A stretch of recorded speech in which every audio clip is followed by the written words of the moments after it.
In the world of high-performance hatchbacks, the Toyota GR Corolla takes the crown.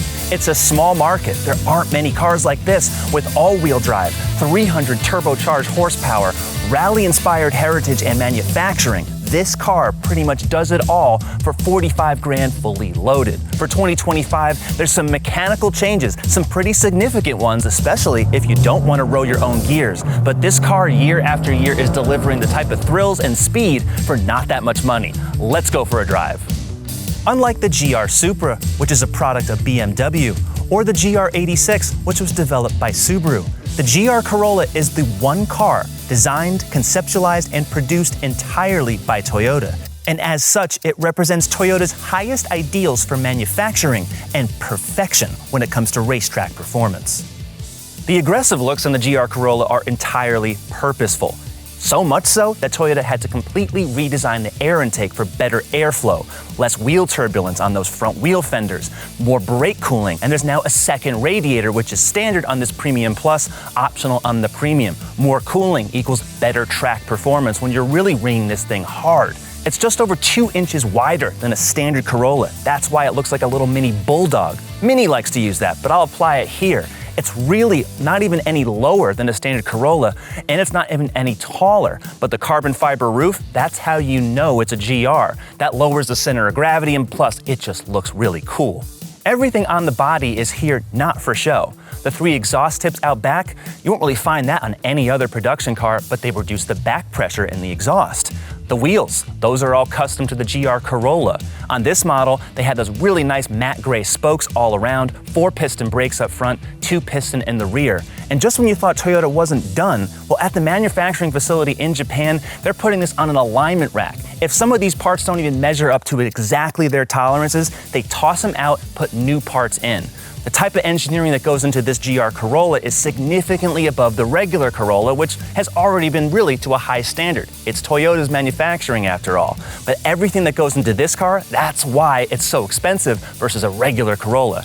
You're paying for the performance, but you're paying for that build quality. Cargo space is only 18 cubic feet, but the usable space a little bit less if you're ordering the optional strut brace. This pretty looking pole back here does increase torsional rigidity on the chassis, but to fold the seats down and actually put cargo there, well, you're gonna have to do some extra lifting.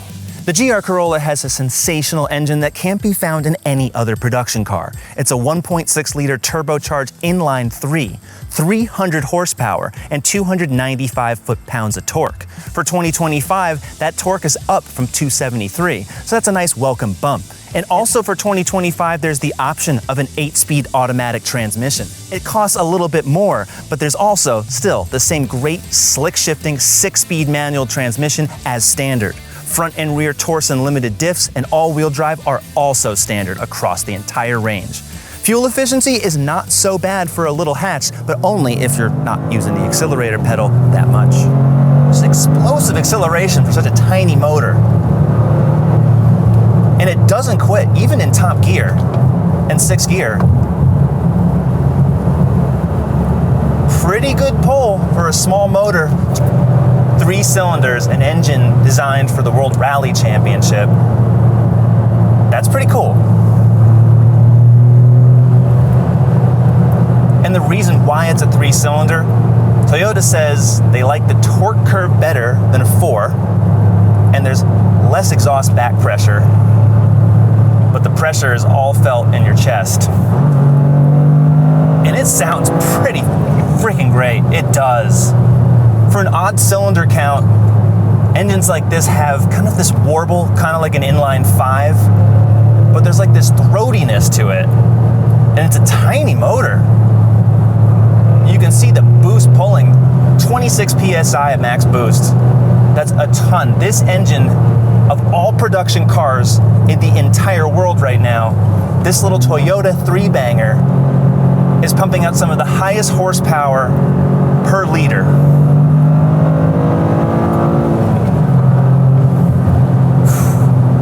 There's nothing else like this right now. The only other car I could compare it to, and I haven't driven one in many years, but it hasn't changed much, the Volkswagen Golf R. But that one's a lot more sedate. It's more of a cruiser. Yes, it's fast, but it doesn't rip like this GR Corolla. There's nothing else on the market anymore. Subaru, no STI on the WRX, no Focus RS, no Mitsubishi Evo. This is a car that stands all by itself.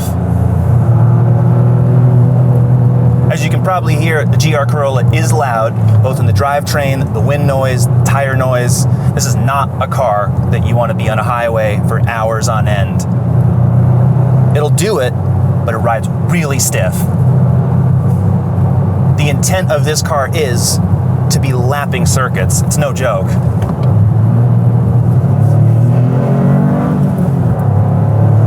There's not a lot of turbo lag, which is probably the most surprising thing. I've driven the Hyundai Elantra N. You can watch that review. That one has a ton of lag. It's very old school. This one, very slight, but it builds really progressively. You get that nice turbo blow-off valve sound. It's just, the connection here with the car is so good. This was a car that was developed for the racetrack.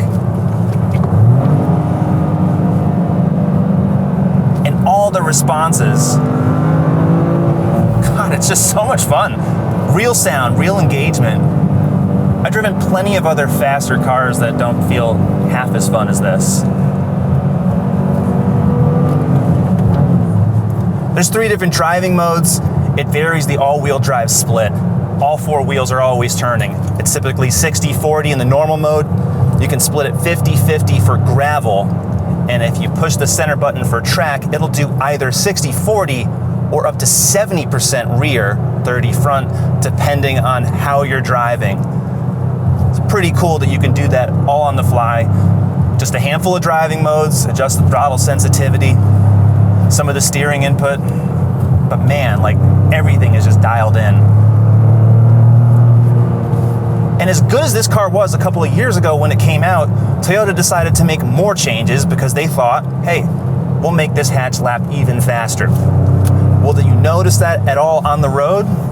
Tough to say, but they did it anyway. There's now rebound springs on all the dampers, and that means that they can adjust it. So basically it's slightly firmer, more wheel control. They changed basically the mounting points of the trailing arms on the rear axle, so it reduces squat. So when you're accelerating off the line, the nose of the car isn't up in the air as much. They changed the coil springs in the back. They even changed some of the clutch feel, particularly the way the clutch pedal releases. Why? Constant improvement. Kaizen. If you're a project manager, if you're an engineer, you know exactly what that is. And Toyota just does not stop doing that. And on perfect pavement at the right day, all the stiffness that you encounter, say, on a commute, it rewards you. Now, the Corolla already had a really stiff chassis. The Corolla hatchback, the sedan, they're starting with really good bones. But the difference here is Toyota didn't just put a bigger engine and bigger tires in. They actually put in over 300 extra welds across the entire body, more adhesive. They've actually put more bracing. So all of that combined, in addition to how it's manufactured, it's a completely different process than regular Corollas. The body's actually assembled just on one jig as opposed to several. The tolerances are tighter. Everything is checked down to the last millimeter, like some of Toyota's race cars. That same type of engineering goes into the manufacturing of this GR Corolla. So it's not just a badge, and it's not just a little wing with some carbon on the top of the roof here. This car drives, honestly, pretty much with near perfection because of everything they put into it. This is also the perfect kind of small car that you can drive in all seasons. When I tested the Acura Integra Type S and the Honda Civic Type R, watch that review. We were on a racetrack and everybody raves about those cars, and they're great when it's dry. In the wet, uphill, when you're struggling for traction because the back end is getting loaded and those front tires don't have nearly the amount of weight on them. They can't provide the same level of traction. those kind of cars fall apart. Having all-wheel drive and something this small and nimble, it's a game changer. It's something that Subaru used to do, and the current WRX cannot compete with the GR Corolla. So when I say this is your only game in town for fun, year-round fun like this, I'm right about it.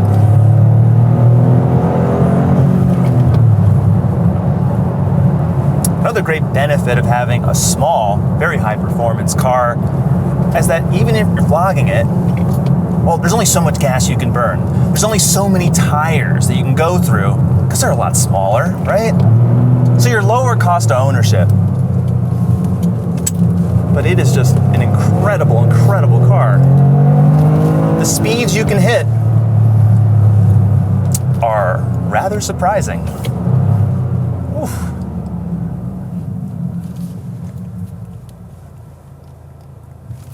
Buy one. The GR Corolla is basic, but it feels good in here, especially these seats. There's enough touches throughout this interior to know this is not a standard Corolla. These sport seats with the fixed bolstering, they hug you in, but they're not too tight, and they make highway drives tolerable, at least for shorter distances. Everything else that's in here, the GR-specific gear shifter, the handbrake, the 3-spoke steering wheel, you absolutely know this is something special with just some of the red stitching inside. I do wish there was more colorways you could choose, but really at this price, who's really complaining? It's snug back here, but livable. A subcompact like this really doesn't need to offer much.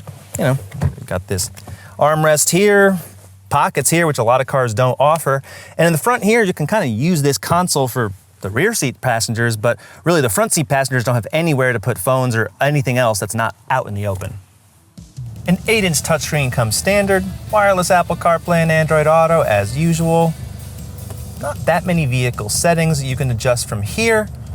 Custom driving modes here. You can even adjust the air conditioning. There's a JBL speaker system on this Premium Plus. Otherwise, it's pretty darn basic. The real party is on the instrument panel. This digital instrument panel has 3 different presets. You can cycle them here with the steering wheel. Tire pressure, the all-wheel drive distribution, and if you're changing the driving modes, it'll even change the tachometer there. Plus, if you want to change the GR4 system, you can see that on the right-hand side, whereas the driving systems are right on the left. It's fun. You can see the turbo whooshing and all that good stuff. All this stuff is great. It's only, though, on the Premium Plus, but it's definitely a worthy upgrade.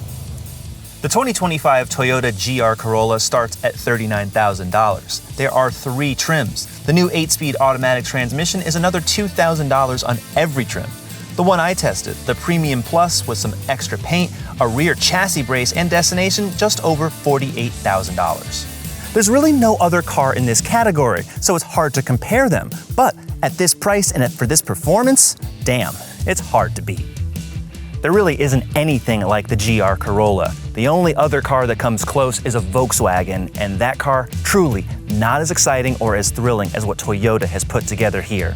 In the mid $40,000 range, you're getting really sports car levels of performance. The execution inside and out really works, and if you ignore the really stiff ride and the fact that you really can't stuff much stuff inside this car, well, guess what? That's not what it's for. Toyota has a really good portfolio of cars, and this is definitely the best effort from their GR division.